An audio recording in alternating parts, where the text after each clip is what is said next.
Você gosta de mitologia? Se a resposta for não, não tem problema. Com essa série você vai gostar.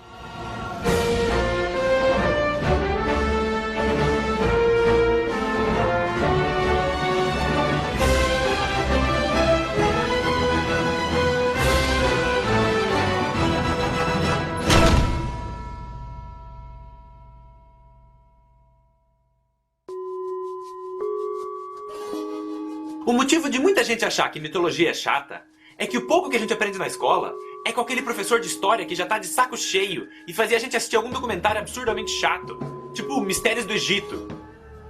Worshipped as the son of Ra, the sun god. Nossa, cara, isso era que nem um sonífero na sala. E é aí que entra o Mitologia. A ideia desse quadro é contar essas histórias da maneira mais descontraída possível, como se fosse uma conversa de bar. E a maior vantagem desse tema é que todo mundo já conhece os grandes personagens e até já ouviu falar das histórias. Mas ninguém sabe realmente o que aconteceu em cada uma delas. Por exemplo, todo mundo já ouviu falar do Minotauro. Mas algum de vocês conhece a história dele? E até as mais famosas, tipo os 12 Trabalhos de Hércules. As pessoas só conhecem a versão da Disney, que a propósito é bem diferente da original. Mas chega de enrolação, vamos começar essa bagaça. A primeira coisa que tem que ser dita é que uma mitologia nada mais é que um conjunto de lendas criadas por um povo durante muitas gerações. E elas eram usadas para explicar fenômenos que eles ainda não eram capazes de entender. Por exemplo, quando os povos nórdicos escutavam um trovão, eles diziam que era algum deus passando com sua carruagem pelos céus. E assim surgiu Thor, o deus do trovão. Tendo dito isso, a gente pode começar a falar da minha mitologia favorita, a grega. Os relatos escritos mais antigos que se tem documentados são os 2 poemas épicos de Homero, a Ilíada e a Odisseia, e um pouco depois a Teogonia, escrito por Hesíodo, onde ele fez a primeira árvore genealógica dos deuses. Lembrando que tudo isso é antes de Cristo. Mas antes que isso vire uma aula chata de história, vamos começar a falar dos primeiros deuses. Muita gente acha que o deus mais antigo é Zeus, porque ele é o rei do Olimpo e tem aquela barba branca. Mas não, tem muita coisa para trás de Zeus. A primeira divindade foi o Caos, o deus do vazio. Ele era o tudo e o nada. E como já era de se esperar, não demorou muito para ele ficar entediado. Então, literalmente do nada, ele criou Gaia, a deusa do planeta Terra. Ou melhor, ela é o planeta Terra. E quando o Caos viu que ele conseguia fazer isso, ele já se empolgou. Então, na sequência, ele gerou Tártaro, o deus do submundo, que futuramente vai ser o lugar para onde os mortos vão. E por último, o Caos gerou um par de gêmeos. Erebus, o deus da escuridão, e Nyx, a deusa da noite. E faz sentido que eles sejam gêmeos, porque convenhamos, um pra escuridão e um pra noite é bem redundante, né? Um só já cuidava do blackout. A partir daí, a gente começa a ver os netos do Caos. Nyx sozinha gerou 12 filhos, e dentre eles, os mais relevantes são Eris, a deusa da discórdia, que é uma personagem fundamental na história da Guerra de Troia, que eu ainda vou contar um dia, e também 2 gêmeos. Hypnos, o deus do sono, porque Hypnos é literalmente sono em grego, então hipnose vem daí, e o irmão dele, Thanatos, o deus da morte. Então, mais uma vez, faz sentido que sejam gêmeos, porque a morte nada mais é que um sono que você não acorda mais. Mas voltando ao planeta Terra, Gaia sozinha dá luz a Urano, o deus do céu. E agora você deve estar pensando, pera aí, nós temos um planeta com esse nome. E você está correto, amiguinho, vai ganhar um biscoito no final da aula. Urano é o 7º planeta a partir do Sol. Mas o que você provavelmente não sabe é que todos os planetas do Sistema Solar são deuses gregos. As pessoas só não reconhecem porque a gente usa os nomes romanos deles. Não se preocupe, eu vou explicar. O que aconteceu foi que o povo romano daquela época foi muito influenciado pela cultura grega. Então eles acabaram adotando muitas das crenças e do estilo de literatura deles, fazendo com que a mitologia romana seja praticamente igual à grega, só que com nomes diferentes. Então Mercúrio é Hermes, Vênus é Afrodite, Terra é obviamente a Gaia, Marte é o Ares, Júpiter é Zeus, Saturno é Cronos, Urano é o único que já está com o nome grego, Netuno é Poseidon e Plutão, que não é mais um planeta, é Hades. Ah, e de brinde, o Sol é o Hélio, que foi a inspiração para o nome do elemento. Mas voltando à história. Depois de Urano, Gaia gerou mais 2 filhos. Órias, o deus das montanhas, e Pontus, o deus do mar. Ou seja, ela estava fazendo um paisagismo nela mesma. A partir daí, os deuses começaram a parar de ter filhos assexuadamente e começaram a ter filhos incestuosamente. E isso é muito comum em todas as mitologias. Até se você parar para analisar a história da religião cristã. Da onde você acha que vieram os netos de Adão e Eva?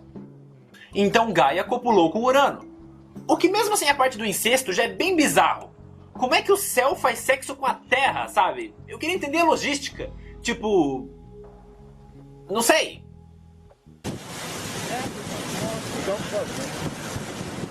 Mas com isso, eles conceberam 12 filhos, os chamados Titãs. Não, não esses. Não! Os Titãs são esses aqui. Quem quiser ver com calma, é só pausar o vídeo. Depois disso, Gaia e Urano decretaram que não era para nascer mais nenhum Titã. Mas como não existia camisinha naquela época, ela continuou engravidando igual.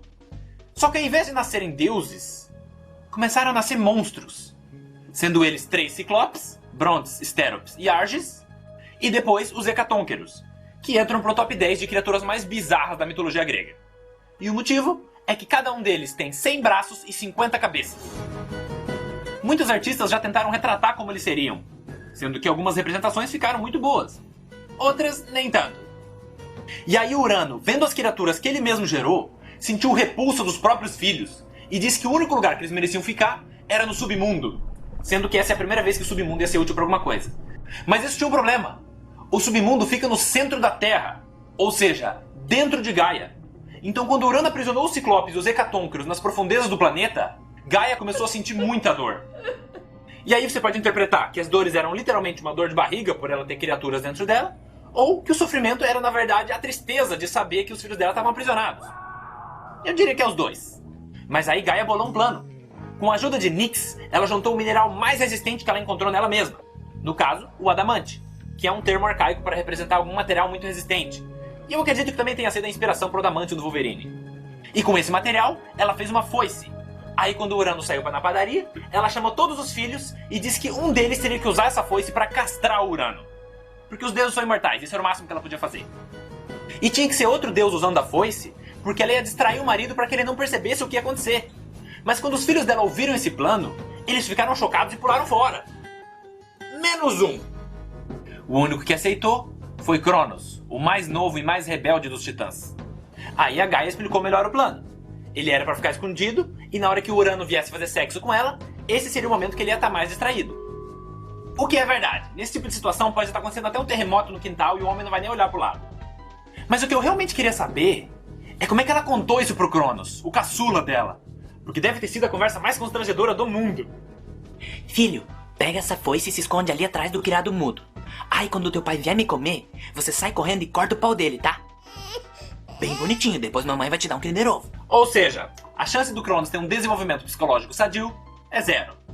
Mas de qualquer maneira, logo em seguida, o Urano chegou, olhou pra Gaia, começou a tocar um Barry White, ela fingiu que estava interessada, e quando chegou a hora do vamos ver, o Cronos surge das sombras e pá! Vai mijar sentado pro resto da vida.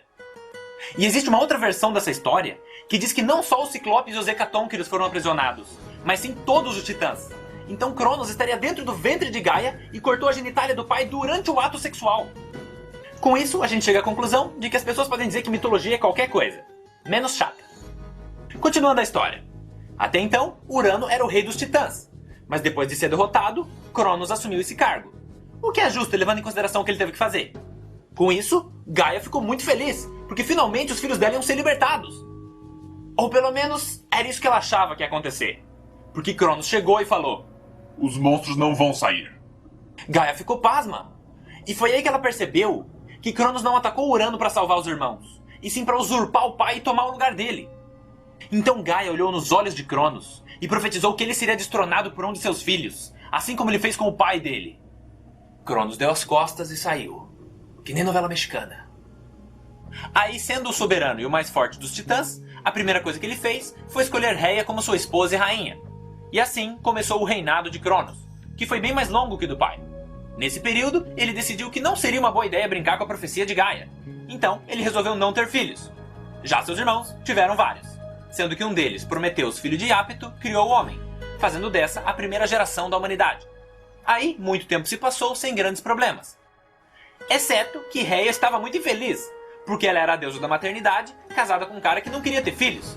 Então chegou uma hora que ela ficou de saco cheio e acidentalmente esqueceu de cuidar a folhinha. Resultado, ficou buchuda. Mas Cronos era um cara precavido. Ele nunca esqueceu a profecia feita pela mãe/avó dele. Então, ele resolveu aprisionar os seus descendentes. Só que Cronos foi mais inteligente que o pai. Ao invés de prender dentro da mãe, quando a primeira criança nasceu, ele pegou e devorou. E isso foi acontecendo com cada filho. Hestia, Hades, Deméter, Poseidon, Hera. E agora quem gosta de mitologia já deve ter percebido que se tem Hades e Poseidon, tá faltando alguém aqui. O que nos leva à próxima parte da história. Rhea não aguentava mais ver os seus filhos serem devorados. Então quando a sexta criança nasceu, ela escondeu o bebê. E quando Cronos chegou... Pera aí, dá um pause. Eu não posso ser o único que tá com essa dúvida. Como é que isso aqui engravidou isso aqui? Pensando bem, eu não quero saber. O importante é que no lugar da criança, ela entregou uma rocha enrolada no cobertor. E eu gosto de imaginar que era uma pedra com smiley pintado de canetinha.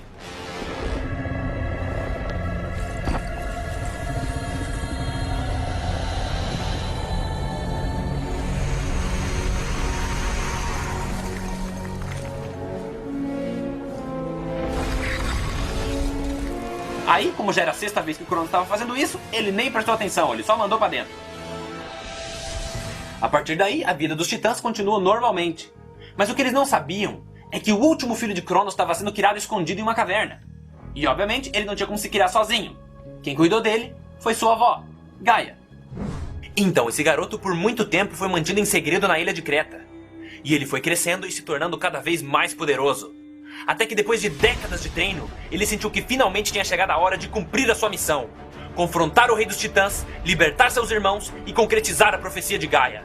O nome dele era Zeus.